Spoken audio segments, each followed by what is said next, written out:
फतवे मसले नहीं है मेरे पास जरा, क्योंकि आप लोगों को क्या चलता है ना आजकल, ये बोला पजामा ऊपर है कि नीचे, बोला नीचे तो जहन्नुम में जाने वाला है, तो ऊपर ऊपर है तो बोला जन्नत में।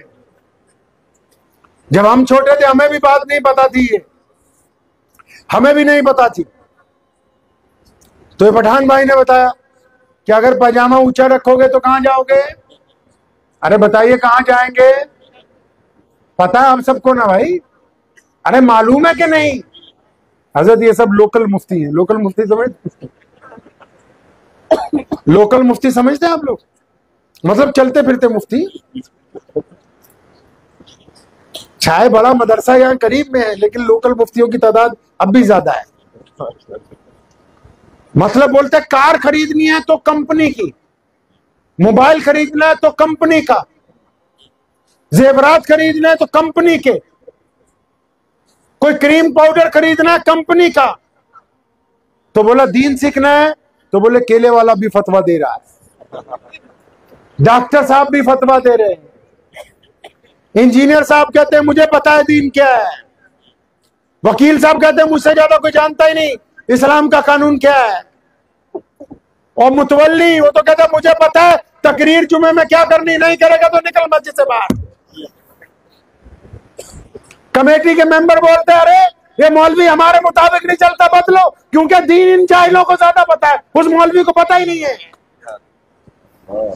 उसे पता ही नहीं बेचारे को जो 12 साल मदरसे में रह के आया, इनको ज्यादा पता है। मतलब दवाई अगर लेनी है, बच्चा बीमार हो जाए तो बोले एमबीबीएस डॉक्टर के पास, अगर बोलोगे ना मोहल्ले के डॉक्टर में ले ले तो बीवी अड़ जाती है, नहीं तुमको बता दिया है ना कि बड़े डॉक्टर के पास जाना है तो बड़े के पास जाना है, तुम्हारी मर्जी नहीं चलेगी। दवाई अच्छे डॉक्टर की, गाड़ी अच्छी कंपनी की, मोबाइल अच्छी कंपनी का, और दीन हर एक लोकल मुफ्ती बता रहा है, सुभान अल्लाह। तो फिर इनकी क्या जरूरत है जिनको स्टेज के ऊपर बिठा रखा है। दीन भी तो आला तरीन उस कंपनी से पूछना है जो मोहम्मद रसूलुल्लाह सल्लल्लाहु अलैहि वसल्लम से सर्टिफाई है, जिनको इस काम के लिए डिग्री दी गई कि तुम बताओ इनको कि मोहम्मद रसूलुल्लाह सल्लल्लाहु अलैहि वसल्लम का मिजाज क्या है, आप सल्लल्लाहु अलैहि वसल्लम कैसा दीन चाहते, उनसे नहीं पूछते। अब उनसे ना पूछने का नतीजा यही है, जैसे आप लोगों के सामने अभी मैंने पूछा कि पजामा अगर ऊंचा होगा तो कहां जाएंगे भाई, कहां जाएंगे, और अगर नीचे हो तो जहन्नुम में। मुझे भी ये बात जब मैं 15-16 साल का हुआ तो मुझे पता लगी, जब मदरसे पढ़ने गया तो मुझे किसी ने कहा कि ओए पंजाबी ये तेरा पजामा नीचे है, तू जहन्नुम में जाने वाला है। तो मैंने कहा फिर, कहता है इसको ऊंचा कर लो फिर जन्नत। तो मैं घर गया अपने वालिद से, मैंने जाते ही कहा आप हमसे झूठ बोलते रहे। कहता क्या हुआ? मैं कहा आप कहते थे माँ के पैरों के नीचे जन्नत है, ये मदरसे वालों ने बताया कि वो टुकनों में फंसी हुई है।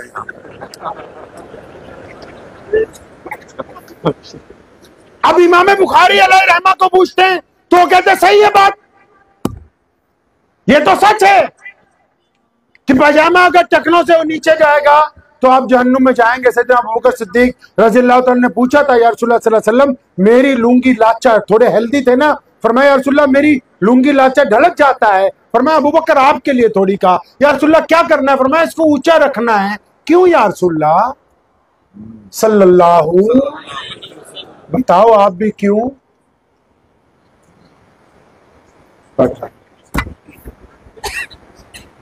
अंदाजा लगाओ दीन से कितना दूर हो, अंदाजा लगाओ दीन से कितना दूर हो। बोले बस ये तो पता है कि ये बटन लगा रखा है जन्नत जहन्नुम के लिए, लेकिन क्यों लगा रखा है ये नहीं पता। नबी अलैहिस्सलाम ने कहा कि हमने ऊंचा करवाया, या रसूलुल्लाह क्यों? फरमाया जो अकड़ के चलते हैं, अपना कपड़ा ऊंचा करें, इनको शर्म आए, इनकी गर्दन झुक जाए। अब सुनो इस मसले की रूह क्या है जिसको हमने कत्ल कर दिया। मसला ये कहता है, अब इसकी रूह ये कहती कि एक हम जैसा कोई मौलवी मुल्ला हो, कोई दीनदार आदमी हो, पजामा उसका टखनों से ऊंचा हो, और वो 5 वक्त नमाज पढ़ता हो, रोजा रखता हो, हज करता हो, अच्छी अच्छी बातें करता हो, मस्जिद में जाके ट्रस्टी भी बन जाए, लेकिन वो अपने माँ बाप से बदतमीजी करता हो, लेकिन वो अपनी बीवी के चेहरे पे थप्पड़ पे मारता हो, लेकिन वो अपने बच्चों से बदखुल्क हो, लेकिन वो अपने पड़ोसियों से गुंडागर्दी करता हो, लेकिन वो राहगीर के सलाम का जवाब न देता हो, लेकिन वो रास्ते में पड़े हुए पत्थर को हटाता ना हो, लेकिन वो यतीम के मुंह में लुकमा न डालता हो। अब शरीयत ये कहती है कि इस पायजामे को टखनों की बजाय घुटनों पे भी कर लोगे तो इस्लाम को तुमसे कोई नहीं। जब इसकी रूह को कत्ल कर दिया, जब रूह कत्ल कर दी गई तो अब कुछ नहीं बचा पीछे, अब खत्म हो गया सारा का सारा। इस्लाम ने जो निजाम कायनात के सामने रखा, अब इस दीनदार सूबे के लोग हैं माशाल्लाह, लेकिन हजरत गुस्ताखी की माफी में साथ में कह दिया करता हूं कि दीनदार गुनहगार हैं। अब दीनदार सूबे के लोग हैं, लेकिन इस्लाम को उस तरह इस्तेमाल करते हैं हम लोग जिस तरह एक जरखेज चीज हो कि जो खरीद ली गई है हम इसको अपनी मर्जी के साथ चलाएंगे। आप याद रखें कि जिस तरह एक मोबाइल में दूसरे मोबाइल का सॉफ्टवेयर नहीं चल सकता, ये दीन रसूलुल्लाह सल्लल्लाहु अलैहि वसल्लम का है। नबी अलैहि सलाम दीन के शारे, ये लफ्ज लोगत का है, अरबी का है, औलमा इसकी तशरीह कर देंगे, मैं देसी जुबान में समझा देता हूं। शारे कहते हैं मालिक को। नबी अलैहि सलाम इस दीन के मालिक हैं, मर्जी सिर्फ उनकी चलेगी, उनके अलावा किसी मौलवी की, किसी बड़े आदमी की, किसी ट्रस्टी की, किसी चौधरी की, किसी वजीर की मर्जी इस्लाम के अंदर नहीं चल सकती। मर्जी चलेगी तो मोहम्मद रसूलुल्लाह सल्लल्लाहु अलैहि वसल्लम। अब प्यारे पैगंबर अलैहिस्सलाम ने क्या किया हमारे साथ, आप अंदाजा तो लगाओ कि इतना बड़ा दीन, इतना बड़ा दीन, 207 मुल्क हैं, लाउड स्पीकर एक जैसा नहीं मिलेगा, दरिया एक जैसी नहीं मिलेंगी, जुबान एक जैसी नहीं है, हवा एक जैसी नहीं है, पानी का टेस्ट एक जैसा नहीं है, कल्चर एक जैसा नहीं है, चमड़ी एक जैसी नहीं है, लेकिन 207 मुल्कों में सिर्फ एक जैसी क्या बात है, कलमा ला इलाहा इल्लल्लाह मुहम्मदुर रसूलुल्लाह सल्लल्लाहु अलैहि वसल्लम।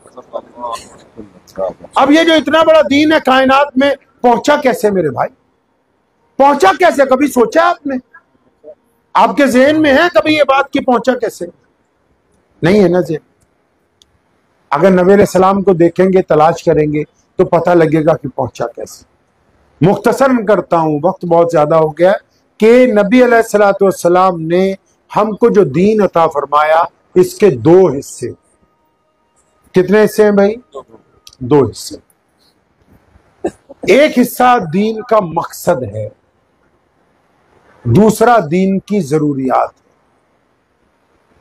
मकसद क्या है ये पता नहीं है, और जरूरतों में जो चीजें फर्ज हैं उनका इनकार कुफर है, लेकिन जरूरतें सारी पता है। जरूरतों में क्या क्या है? नमाज है, रोजा है, हज है, ज़कात है, दाढ़ी है, टोपी है, नेकी है, नहीं अनिल मुनकर है, सब कुछ जरूरियात में। और मकसद क्या है? अगर आपसे पूछे मकसद क्या है इस्लाम का, हमारे कोई गैर मुस्लिम भाई अगर वो हमसे कभी पूछे एक छोटा सा लफ्ज कि भाई हमको दीन का मतलब समझा दो, तो आप समझा सकते हैं? दो लफ्जों में आप दीन समझा सकते हैं? नहीं समझा सकते। उसकी वजह क्योंकि हमें खुद दीन का मकसद नहीं पता, जरूरियात पता है। ये पता है कि नमाज कैसे पढ़नी है, रोजा कैसे रखना है, हज कैसे करना है, सजदा कैसे करना है, रुकू कैसे करना है, ये पता है। इस्लाम का मकसद नहीं पता। अगर इस्लाम का मकसद पता करना है तो कहां जाना होगा? नबी अलैहिस्सलाम की जिंदगी को पढ़ना। अब नबी अलैहिस्सलाम की जिंदगी को पढ़ेंगे तो पता है लगता है कि जब प्यारे पैगंबर अलैहिस्सलाम ने दीन की इब्तिदा की, हमारी माँ अम्मी खदीजतुल कुबरा रजी अल्लाह तआला अन्हा मुसलमान हुई, सैयदना अबू बकर सिद्दीक मुसलमान हुए, सैयदना बिलाल हबशी मुसलमान हुए, सैयदना मौला अली करमुल्लाह वजू ने कलमा शहादत का ऐलान किया। अब उस वक्त नमाज, रोजा, हज, ज़कात नहीं आई। सबने कहा या रसूलल्लाह आपके अल्लाह को मान लिया और आपको मान लिया, अब करना क्या है? तो नबी अलैहिस्सलाम ने दीन का मकसद बयान किया। फरमाया जिस बंदे ने मेरे रब पर ईमान ले आया, मुझ पर ईमान ले आया, अब उस पर लाजिम है कि वो दुनिया के तमाम लोगों को बराबरी का दर्जा देगा। इस्लाम का मकसद तो 2 लफ्जों में कि एक अल्लाह और उसके रसूल की इताअत के साथ दुनिया के सभी लोगों को बराबरी का, अरे दुनिया के सभी लोगों को बराबरी का, ये उनको समझ नहीं आएगी जो कहते हैं पटेल पटेल क्या रिश्ता करेगा, पटनी पटनी के यहाँ, पठान पठान के यहाँ। उनकी समझ में आने वाली बात नहीं है। जो फिरका परस्त हैं दीन के, जो मजहब में गुंडागर्दी करते हैं, जिनको गुंडा गैर ही नजर आते हैं, खुद जो कर रहे हैं वो पता ही नहीं। नबी अलैहिस्सलाम ने अमलन कहा कि जो अल्लाह और उसके रसूल की इताअत करे वो दुनिया में बराबरी लेके आए, वो गोरे और काले एक सब में खड़े हो, वो अमीर और गरीब एक साथ खड़े होंगे। आपने कभी मस्जिद को देखा नहीं? मस्जिद इसलिए नहीं बनवाई गई कि इसमें सिर्फ नमाज पढ़नी है, मस्जिद इसलिए बनाई कि जमात से नमाज पढ़नी है, और जमात इसलिए बनाई कि अमीर गरीब गोरा काला बड़ा छोटा एक ही सब में खड़े होंगे। यही तो मस्जिद की खूबसूरती है, इसी को तो मस्जिद की खूबसूरती कहते हैं। अब आम सी बात समझ लीजिए कि दीन में 2 चीजें, एक दीन का मकसद और एक दीन की जरूरियात। अब ये स्टेज लगाया, ये जरूरत है, नहीं लगाते हम लोग नीचे खड़े होकर बात करते, आप सुन सकते थे। ये दरिया बिछाई है, जरूरत है, नहीं बिछाते आप लोग कुर्सी पे बैठ के मेरी बात सुन सकते थे। अब पता लगा जरूरत को थोड़ा आगे पीछे करो तो बात बन जाती है, लेकिन अगर मकसद से हट जाते, मैं ना आता आप ना आते, तो ये जरूरत अपने मकसद तक पहुंचती भाई? अरे भाई पहुंच जाती? नहीं पहुंचती। इसी तरह इस्लाम अपने मकसद से अगर हट जाए, अब देखो यहां नियत बांधो नमाज हो जाएगी, यहां नियत बांधो नमाज हो जाएगी, यहां नियत बांधो नमाज हो जाएगी। अब जरूरतों पर तो एक दूसरे की टांग पूरे जोर से खींच रहे हैं, और मकसद को तो हमें पता ही नहीं कि रसूलुल्लाह सल्लल्लाहु अलैहि वसल्लम चाहते क्या। नबी अलैहिस्सलाम ने उस मकसद को पाने के लिए अल्लाह से फरियाद लगाई कि अल्लाह मुझे ऐसी उम्मत चाहिए जो इस बात को आम करे कि एक रब की इबादत के साथ, एक रसूल की इताअत के साथ मैं दुनिया में बराबरी की बात करूंगा, मैं दुनिया के अंदर लोगों के साथ इंसाफ की बात करूंगा, मैं अमीर और गरीब में बराबरी लेके आऊंगा, मैं किसी के साथ नफरत का इजहार नहीं करूंगा। तो अल्लाह ने कहा ठीक है, आपको अगर ऐसे लोग चाहिए तो उसके लिए हम एक चीज बना देते हैं, उसका नाम नमाज है, रोजा बना देते हैं, हज बना देते हैं, ज़कात बना देते हैं। या रसूलुल्लाह हम आपको ऐसी चीजें देंगे कि आपके मकसद तक पहुंचने के लिए लोग तैयार हो जाएंगे। अब सारे नमाजियों से पूछो कि नमाज का मकसद क्या है, आधों के तो फ्यूज उड़ जाता है, फिर सोचते हैं कभी ये तो पूछा ही नहीं कि नमाज का मकसद क्या है। अपनी नमाज पढ़ेंगे, दूसरे की देखते रहेंगे भी इसकी हो रही है कि नहीं हो रही। बाज़ औक़ात सलाम फेर के पीछे ऐसे देखते हैं कि मुनकिर नकीर का रजिस्टर ही इन्हीं के पास है, ताकि हाजिरी लगा ले कौन कौन आया कौन कौन नहीं। और कुछ ऐसे हैं, अल्लाह माफ फरमाए, अगर कोई हम जैसा हफ्ते महीने बाद मस्जिद में पहुंचे तो बोले कि आज तू किधर आया भाई।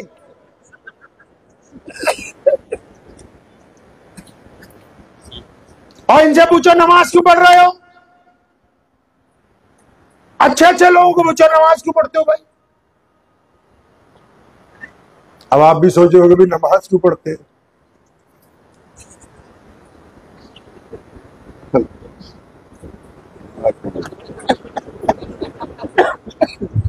अंदाजा लगा लो।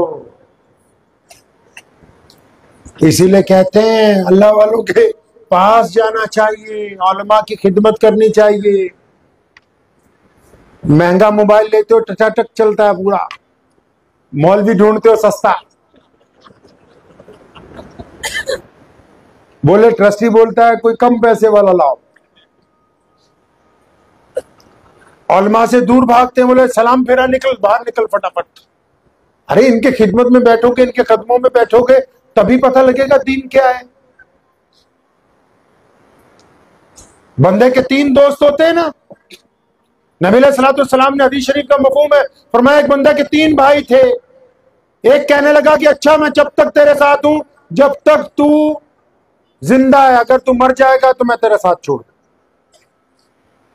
दूसरा कहने लगा मैं उस वक्त तक तेरे साथ हूं जब तक तुझे गुस्ल दिया जाएगा, कब्र में उतारा जाएगा, उसके बाद तेरे से पीछे हट जाऊंगा।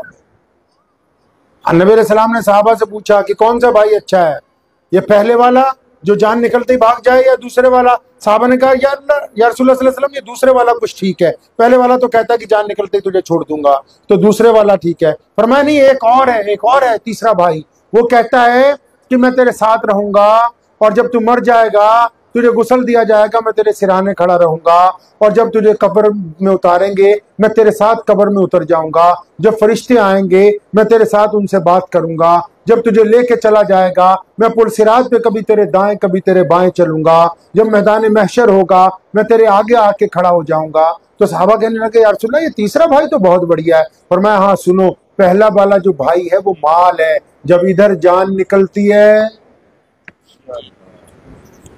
तो बेटे बेटियां बोलते हैं अब्बू जी का आधार कार्ड निकाल लो, बैंक में देना है, पैसे उसी में पड़े हुए हैं। अम्मा की बालियां उतारो, जेवर की चूड़ियां बांट लो दो दो करके, अभी जनाजा वहीं पड़ा हुआ है। ये पहला जो भाई है ये माल है, वो कहता है मैं तो क्या करूं, बस तू मरेगा मैं किसी और का हो जाऊंगा, तेरे साथ नहीं चल सकता मैं, बस इतना ही साथ था मेरा और तेरा। नबी अलैहिस्सलाम ने समझाया मिसाल देके, फरमाया ये जो दूसरा भाई है ये रिश्तेदार हैं, तेरे अपने भाई हैं, तेरे दोस्त हैं, जो जिंदगी में तो साथ थे, तेरे गुस्ल में तो तेरा साथ दे सकते हैं, कब्र में की लहद तक तुझे उतार सकते हैं, लेकिन तेरे साथ कब्र में लेटने के लिए इनमें से कोई तैयार नहीं। लेकिन फरमाया ये जो तीसरा तेरा भाई है ना, ये तेरे नेक आमाल हैं, ये भाई वादा करता है कि साथ जाएंगे, कब्र में भी, महशर में भी, पुले सिरात में भी, बार बार तेरी सिफारिश करेंगे कि अल्लाह ये बंदा तो नेक है, ये मुत्तकी है, ये परहेजगार है। तो अर्ज में ये कर रहा था, इन साहब से पूछ रहा था भाई साहब से कि भाई वो नमाज का मकसद क्या हुआ? दीन का मकसद तो दुनिया को अल्लाह और उसके रसूल की इताअत समझानी और फिर दुनिया में से बराबरी को कायम करना, लेकिन ये भी तो समझाओ कि नमाज का मकसद क्या हुआ?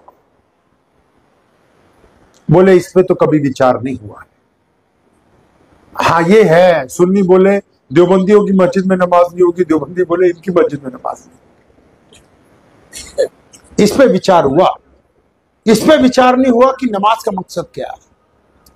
बोले 1 लाख रुपए ज़कात देते हैं मदरसे में, तो वो मदरसे वाले तो आएंगे नहीं क़यामत वाले दिन तुम्हारे साथ। बोले हजरत हम तो मस्जिद में कारपेट बिछाते हैं, फिर पूरे मोहल्ले को बता के आते कि इस दफा पठान जी ने कारपेट बिछाए, इस दफा अंसारी साहब ने, इस दफा मेमन भाई ने, इस दफा पटेल साहब ने, तो मोहल्ले वाले तो आएंगे नहीं साथ। अच्छा, बोला इस बात पर तो कभी चर्चा ही नहीं हुई आपस में, चर्चा किस पे होती रही? तो बोले शबे बारात को घास उखाड़ना जायज है कि नहीं जायज कब्रिस्तान में? बोले ईसा अलैहिस्सलाम कितनी देर में पैदा हो गए थे? मसाइल देखिए जिन पर गुफ्तगू हो रही है, जो बुनियादी बातें हैं उन पर गुफ्तगू नहीं है, जो गैर जरूरी बातें उन पर एक दूसरे पर तनकीद। अब पूछो अच्छे अच्छे लोगों को, मेरे पास 2 लोग बैठे हैं, इनको तो पता है, तुम्हें पता है? नहीं बताओ। अब इनको मैं पूछता हूं, ये बोलते नहीं। क्या नाम क्या आपका? अकरम भाई, ये बाकी सब भी अकरम ही है, मजाक नहीं। सुनो, हाफिज साहब बैठे हैं हमारे पास, अल्लाह करीम ने कुरान पाक में जब नमाज की फर्जियत का ऐलान किया तो अल्लाह करीम ने नमाज की वजह तस्मिया साथ में बयान की। हजरत कहा ना, इन्ना सलाता तन्हा अनिल फाहशाई वल मुनकिर। फरमाया मुसलमानों, हमने तो नमाज सिर्फ तुम पर इसलिए फर्ज कर दी गई है ताकि तुम आज से गंदे काम करने छोड़ दो, अच्छे काम करना शुरू करो। आपने कहा कि नमाज सिर्फ इबादत है, अल्लाह ने कहा इबादत नहीं, तुमको अच्छा बनाने का मकसद है नमाज का। अब एक बंदा नमाज भी पढ़ता है और ठगी भी मारता है, इसका मतलब वो ठग है, नमाजी नहीं। एक बंदा नमाज पढ़ता है, वो किसी की बेटी की तरफ जिना की निगाह से देखता है, इसका मतलब वो बेईमान है, वो नमाजी नहीं है। और बेटी वो नहीं जो सिर्फ तुम्हारे रिश्तेदारी की, तुम्हारे मजहब से ताल्लुक रखती हो। कोई भी बेटी, अगर कोई गैर मुस्लिम की बेटी हो, मुसलमान की बेटी हो, अगर तुम उस पर गंदी निगाहें डालते हो खड़े होके और फिर मस्जिद में आके नमाज पढ़ते हो, ये नमाज हो नहीं रही है, क्योंकि तुम उस बेटी के ऊपर जिना का इरादा लेके घर के अंदर से होगी कैसे भाई। अब मिसाल के तौर पे ये पंडाल सब कुछ लगाता, आप लोग नहीं आते, मैं नहीं आता, तो इसका मतलब मकसद में नहीं उतरे। आप कार में बैठ जाओ, चले ही नहीं, कि दिल्ली जाना चल ही नहीं रही, तो इसका मतलब मकसद तक नहीं पहुंच रही। तो वो क्या नमाज है जो आपको जिना से ना रोकती हो? वो क्या नमाज है जो चोरी से ना रोके? वो क्या नमाज है जो झूठ बोलने से रोके? वो क्या नमाज है जो माँ बाप की बदखुल्की से ना रोके? वो कौन सी नमाज है जो बीवी से बदतमीजी से ना रोके? इसका मतलब नमाज तो आप पढ़ रहे हैं, लेकिन नमाज हो नहीं। मेरे वालिद शेर इस्लाम मौलाना हबीबुर रहमान लुधियानवी रहमतुल्लाह अलैह को हमने पूछा, हजरत अगर वो नमाज भी पढ़ता हो, बंदा गुनाह भी करता हो, फिर क्या करना चाहिए? फरमाया बेटा और अच्छी तरह नमाज पढ़ो, उस वक्त तक अच्छी तरह नमाज पढ़ो जब तक तुम्हारी नमाज तुम्हारे गुनाहों को रोक नहीं देती। आपने सुना तो होगा ना, वो न्याज देनी चाहिए। अब इसमें भी फतवा ले आओगे भी न्याज देनी चाहिए कि नहीं देनी चाहिए, लेकिन मैं उस न्याज की बात करता हूं जो नमाजियों के लिए कही। हजरत साहब में बैठे हैं कारी साहब, अराईत अल्लज़ी युकज़्ज़िबु बिद्दीन। कुरान ने कहा कि नमाज पढ़ते हो, सजदे करते हो लंबे लंबे, लेकिन गरीब के मुंह में लुकमा नहीं डालते। फवैलुल लिल मुसल्लीन, फरमाया तबाह हो गई इनकी नमाजें, बर्बाद हो गई इनकी सलात, क्योंकि ये गरीब को नहीं पूछते, ये सिर्फ नमाज पढ़ते हैं। हम तो नमाज पढ़ रहे हैं, अल्लाह के बंदे किस नमाज की बातें कर रहे हो जो अपने मकसद तक नहीं पहुंचती, जो अपने हुसूल तक नहीं पहुंचती, आप उस नमाज की बात करते हैं। बोले हम तो नमाजी बन गए। अच्छा आप नमाजी हैं तो अपने क्या माँ बाप से मिलते तो ये दोनों कंधों को ऐसे दबाते हो? कुरान ने कहा कि जब अपने माँ बाप से मिलने जाओ तो अपने कंधों को झुका लो, क्योंकि अल्लाह और उसके रसूल के बाद सबसे बड़ा दर्जा अगर अल्लाह ने किसी को दिया तो वालिदैन को अता फरमाया। बोले नहीं, कईयों से पूछते हैं करोड़ों रुपया मस्जिद में लगाए तो भाई मस्जिद क्यों बनाई है? अकरम भाई मस्जिद क्यों बनाई है? नमाज घर पे नहीं हो सकती क्या? लोकल मुफ्ती सब बताओ भाई। नमाज तो अगर आप कभी मस्जिद में नहीं जाते, कई बार लेट होते फजर की, घर पे नहीं पढ़ लेते? जब रात को लेट आते हैं तो ईशा की नमाज घर पे नहीं पढ़ लेते? जब जमात निकल जाती है तो जोहर असर घर पे नहीं पढ़ लेते? जब सफर भी होते हैं तो कार रोक के नहीं पढ़ लेते? ट्रेन में होते हैं वहां नहीं पढ़ लेते? फिर मस्जिद क्यों बनाई? नबी अलैहिस्सलाम से पूछते हैं या रसूलुल्लाह सल्लल्लाहु अलैहि वसल्लम आप हुक्म फरमाइए। फरमाया मस्जिद बनानी है। पैगंबर आजम अलैहिस्सलाम से पूछा या रसूलुल्लाह मस्जिद क्यों बनानी है? फरमाया ताकि हम यहाँ जमात के साथ नमाज पढ़ेंगे। मुसलमानों अगर मकसद इस्लाम का नहीं याद रहेगा तो नीचे से खिसक जाएगी जमीन। अल्लाह फरमाते हैं इल्ला तनफिरू युअज़्ज़िबकुम अज़ाबन अलीमा व यस्तब्दिल कौमन गैरकुम। के फतूर है ना दिमाग में कि मेमन नहीं होते, पटेल नहीं होते, पठान नहीं होते, अंसारी नहीं होते, कुरैशी नहीं होते, तो कौन दीन को चलाता? अल्लाह फरमाते हो यस्तब्दिल कौमन गैरकुम वला तजुर्रू शैया, फरमाते फिर हम तो तुम्हारी जगह किसी और कौम को इस्लाम की दौलत दे देते और तुम इस्लाम का कुछ नहीं बिगाड़ सकते। क्या फरमाया कि मस्जिद इसलिए बनाई ताकि जमात से नमाज पढ़नी है। किसी ने पूछा था या रसूलुल्लाह सल्लल्लाहु अलैहि वसल्लम ये जमात से नमाज किस तरह? फरमाया मेरे सहाबा कंधे से कंधा जोड़ के नमाज पढ़ेंगे, एक दूसरे के साथ लग कर नमाज पढ़ेंगे। या रसूलुल्लाह सल्लल्लाहु अलैहि वसल्लम कंधे से कंधा जोड़ने से क्या होगा? प्यारे पैगंबर अलैहिस्सलाम ने फरमाया था ताकि तुम्हारे दिल आपस में मिल जाएंगे। माशाअल्लाह। तो कहते हैं मस्जिद सिर्फ इस्तिंजा करो नमाज पढ़ो। अरे नहीं भाई, ये इस काम के लिए नहीं बनाई, ये इसलिए बनाई कि यहां जब फजर हो, जोर हो, असर हो, मगरिब हो, ईशा हो, अब्दुर्रहमान फजर जोर असर में ना आए, मगरिब में ना आए, तो ईशा में जुनैद शफी उसके घर जाके पूछे मेरे यार, मेरे दोस्त आज तू क्यों नहीं आया? और अगर वो दुख तकलीफ में हो तो उसका दुख तकलीफ बांटने के लिए ये इसलिए बनाई थी कि ये इकट्ठे नमाज पढ़ेंगे तो ये आपस में दुख दर्द बांटेंगे। इनको पता होगा हमारा इमाम किस तकलीफ में है, इनको पता होगा हमारे मुअज्जिन की क्या जरूरतें हैं, इनको पता होगा हमारे दाईं तरफ कौन नमाज पढ़ता है, हमारे बाईं तरफ कौन है, हमारे मस्जिद के दोस्त कौन से हैं, ताकि माशरे में एक दूसरे के दुख तकलीफ में साथ दे सकें। जिनको यही पता नहीं कि मस्जिद में दाएं बाएं हमारे साथ नमाज कौन पढ़ता है, वो तो अभी मस्जिद के हुक्म में दाखिल ही नहीं हुए, वो तो एक रस्म अदा करने के लिए आ रहे हैं। ये मस्जिद इसलिए बनाई कि इस मस्जिद के दरवाजे गरीबों के लिए, मिस्कीनों के लिए, यतीमों के लिए, अपाहिजों के लिए, पागलों के लिए, सिद्धरों के लिए 24 घंटे खुले रहेंगे। नबी अलैहिस्सलाम की मस्जिद का दरवाजा 24 घंटे खुला रहता है। गरीबों के लिए, मिस्कीनों के लिए लोग आते हैं, अपनी जरूरतें बयान करते हैं। मोहम्मद रसूलुल्लाह किसी को कपड़े देते हैं, किसी को खाना देते हैं, किसी को सवारी बांटते हैं। ये सब वो लोग हैं जो गैर मुस्लिम है, रसूलुल्लाह सल्लल्लाहु अलैहि वसल्लम के दरवाजे तक आते हैं और नबी अलैहिस्सलाम उनकी जरूरतों को पूरा करते हैं। मुझे उम्मीद है कि आपको ये वीडियो पसंद आई होगी। अगर पसंद आई हो तो ये आप अपने दोस्तों के साथ शेयर करें और इस चैनल को सब्सक्राइब जरूर करें।